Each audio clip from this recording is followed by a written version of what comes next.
देश के अंदर लोकतंत्र की धज्जियां उड़ाई जा रही हैं। राहुल गांधी जो विदेश में जाकर कह रहे हैं ना कि भारत देश का लोकतंत्र खतरे में है, बिल्कुल निश्चित तौर पर आज भारत देश का लोकतंत्र यानी भारत देश की डेमोक्रेसी खतरे में है।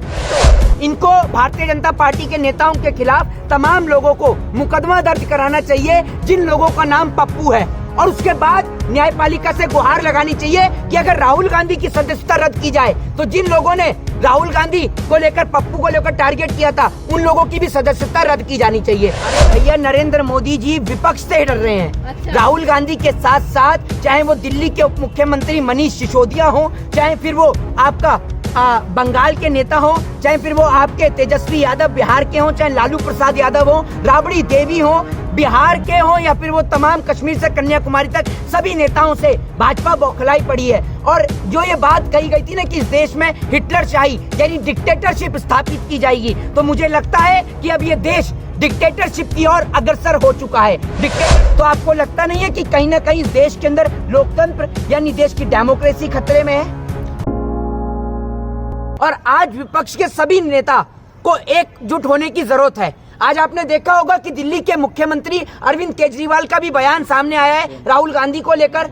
जिस तरीके से लगातार विपक्ष के ऊपर लगातार कार्रवाई हो रही है, कभी राहुल गांधी के ऊपर भारत जोड़ो को लेकर नोटिस आते हैं, कभी उनके ऊपर भारत जोड़ो के बीच में उनको ये कहा जाता है कि आप जो है वो देश में महामारी को फैला रहे हैं, कभी भारत जोड़ो खत्म हो जाने के बाद में पुलिस उनके घर पर आकर उनको नोटिस देती है। और अब साल 2019 के अंदर में जब चुनाव थे, मैं आपको बता दूं तो कर्नाटक के अंदर जो राहुल गांधी ने जो वहां पर बोले थे मोदी सरनेम को लेकर, उनको लेकर अब जो है गुजरात के अंदर उनको 2 साल की सजा सुना दी गई, जिसमें 30 दिन के लिए जो है राहुल गांधी को जो है वो समय दिया गया है। मैं आपको बता दूं जिस तरीके से देश के अंदर लोकतंत्र की धज्जियां उड़ाई जा रही हैं, राहुल गांधी जो विदेश में जाकर कह रहे हैं ना कि भारत देश का लोकतंत्र खतरे में है, बिल्कुल निश्चित तौर पर आज भारत देश का लोकतंत्र यानी भारत देश की डेमोक्रेसी खतरे में है।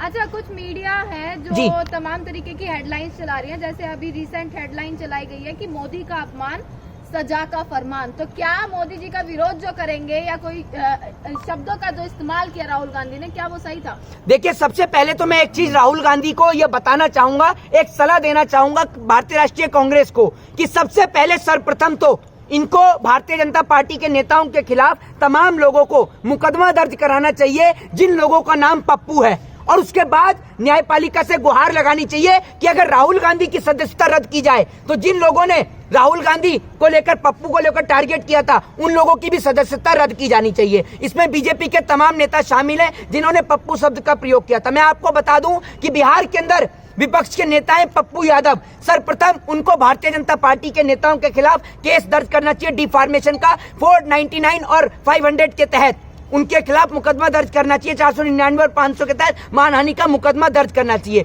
दूसरी सबसे बड़ी बात मैं आपको बता दूं कि आरजेडी के एक नेता हैं बिहार के, उनका नाम भी पप्पू राय है, उनको भी मुकदमा दर्ज करना चाहिए। और तीसरी सबसे बड़ी बात, जिस तरीके से सोनिया गांधी को लेकर नरेंद्र मोदी जी ने, आपने देखा होगा कि किस तरीके से उनको भी अपमानित करने का काम किया था और तमाम विपक्ष के नेताओं को भी अपमानित करने का काम लगातार किया था।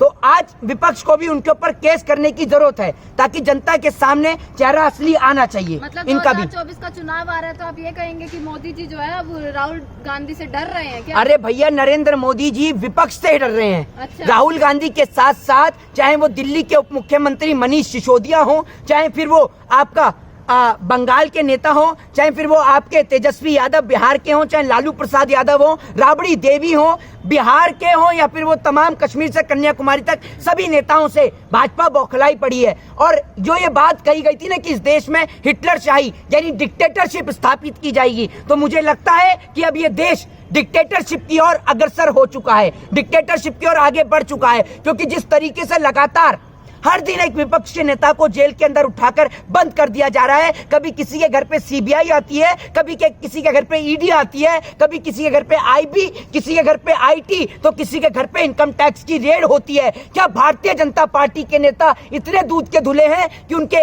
एक भी नेता के घर पर ना सीबीआई की, ना ईडी की, ना आईबी की, ना आईडी की, किसी की भी रेड नहीं होती है? लेकिन विपक्ष के सभी नेताओं के घरों पर रेड होती है। विपक्ष के सभी नेताओं के ऊपर आरोप साबित हो चाहे ना हो, उनको जेलों के अंदर उठाकर पहले ही बंद कर दिया जाता है। हराल्ड के मुद्दे पर घेरा जाता था, फिर आपने देखा होगा इन्होंने टारगेट में बंगाल में अंदर ममता बनर्जी को ले लिया था। आपको मैं आज कुछ नामों को गिनाना चाहूंगा जो आज वो लोग बीजेपी के अंदर हैं।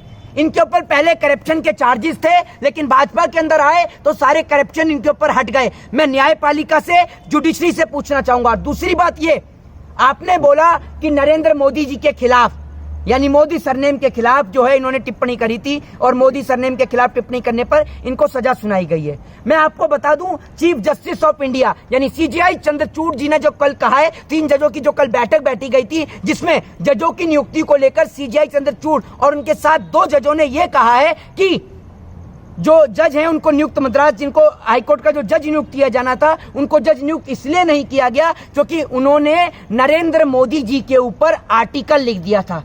तो आपको लगता नहीं है कि कहीं ना कहीं इस देश के अंदर लोकतंत्र यानी देश की डेमोक्रेसी खतरे में है?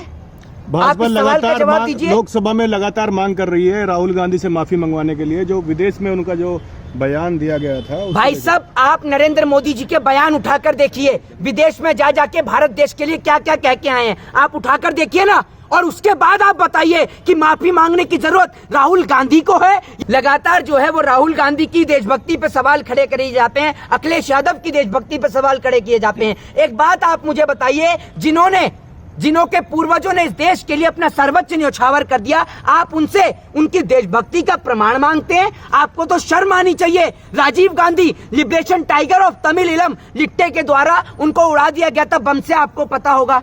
इंदिरा गांधी, उनकी दादी, आपको पता ही है। अरे भैया, जिस राहुल गांधी को, जिन अखिलेश यादव को आप टारगेट करने का काम करते हैं ना, जिन तेजस्वी यादव को, आप लालू प्रसाद यादव को टारगेट करने का काम करते हैं, उन्होंने इस देश को कुछ दिया ही है, आपकी तरह लूटा नहीं है। आप तो सब कुछ बेचने में लग रहे हैं। रेलवे आपने बेचा, जहाज एयरपोर्ट आपने बेचे, एमटीएनएल बीएसएनएल आपने बेची। आपने अपने व्यापारी मित्रों पर ना सीबीआई की रेड धरी, ना ईडी की, ना इनकम टैक्स की, ना आईडी की, ना आईबी की। आपने विपक्ष के नेताओं को, जिन्होंने अडानी के ऊपर जेसीबी की मांग करी, आपने उनके ऊपर सीबीआई की उनके ऊपर रेड कराई, आईबी की उनके ऊपर रेड कराई। एक बात का आप मुझे जवाब दीजिए, मुलायम सिंह यादव यानी अखिलेश यादव के पिताजी, जिनको धरती पुत्र कहा जाता है, उनका इस देश में क्या योगदान है आपको अच्छी तरीके से पता है। बहन जी मायावती, ठीक है, जिनको आप ये समझिए उत्तर प्रदेश की पूर्व मुख्यमंत्री रही हैं, सुबह उठ के अस्पताल में पहुंच जाती हैं, जब अस्पताल के कर्मचारी और डॉक्टर वहां पर नहीं होते तो उनसे सवाल और जवाब मांगती हैं।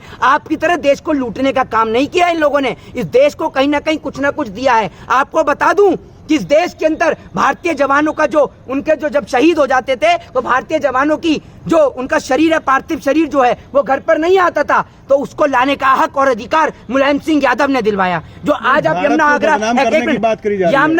आगरा एक्सप्रेस में जो आप देखते हैं, ये मुलायम सिंह यादव ने बनाया। दूसरी बात ये कि जिस भारत को आप कहते हैं कि राहुल गांधी ने बदनाम किया है, उन्हीं के पिताजी ने, उनकी दादी ने इस देश के अंदर, और उन्हीं की पार्टी से प्रधानमंत्री लाल बहादुर शास्त्री ने लाहौर तक घुस के पाकिस्तान को जवाब दिया 1966 में, जब ताशकंद समझौता हुआ। और मैं आपको बता दूं कि उसी भारतीय राष्ट्रीय कांग्रेस के साथ में जो है, मैं आपको बता दूं कि उन्हीं के तहत जो है भारत देश का संविधान बाबा साहब भीमराव अंबेडकर ने बनाया। और आप जिस भारत देश के लिए कहते हैं कि बदनाम किया, उसी देश में बैंकों का राष्ट्रीयकरण करने का काम किया, इसरो बनाए, एम्स बनाए, बड़े बड़े अस्पताल बनाए, शिक्षा के केंद्र बनाए, बड़ी बड़ी यूनिवर्सिटी बनाई, बड़े बड़े विश्वविद्यालय बनाए। आपकी तरह नहीं, आपकी तरह नहीं। मोदी जी ने त्याग किया है, क्या किया देश के लिए त्याग, बताइए। घर छोड़ा है उन्होंने, देखिए। है, आप अपने पिताजी को बोलिए घर छोड़ देंगे, आपके पिताजी प्यार नहीं करते देश से। ये मूर्खता वाली बात ना अपने घर में जाकर करिएगा, बेवकूफी भरे सवाल, समझे। देश के लिए त्याग किया है, एक बात बताइए, घर छोड़ना देश के लिए त्याग होता है? क्या त्याग है,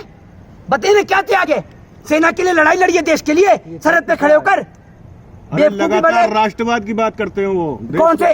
अरे राष्ट्रवाद की बात करने से कुछ नहीं होता। राष्ट्रवाद के लिए आपने किया क्या, जरा ये बताइए ना आप मुझे, क्या किया है आपने राष्ट्र के लिए, क्या किया है आपने? आज तक आप सर्जिकल स्ट्राइक कराई उन्होंने, 370 हटाई, देखिए। अरे मेरी बात सुन लीजिए, सर्जिकल स्ट्राइक कराई, 370 हटाई। पता है हमें, जो कश्मीर के अंदर जो कुछ गिने चुने कश्मीरी पंडित रह रहे थे ना, वो भी कश्मीर छोड़ के भाग गए। हमें पता है कैसे आपने आर्टिकल 370 को आपने हटाया। और आप जो राष्ट्रवाद की बात करते हैं ना, आज तक नरेंद्र मोदी अरुणाचल प्रदेश से चाइना के सैनिकों को नहीं हटा पाए। आपका फर्जी राष्ट्रवाद हमें अच्छी तरीके से पता है, तो हमें ना बताए अपने राष्ट्रवाद का पाठ। जय हिंद, जय भारत, वंदे मातरम।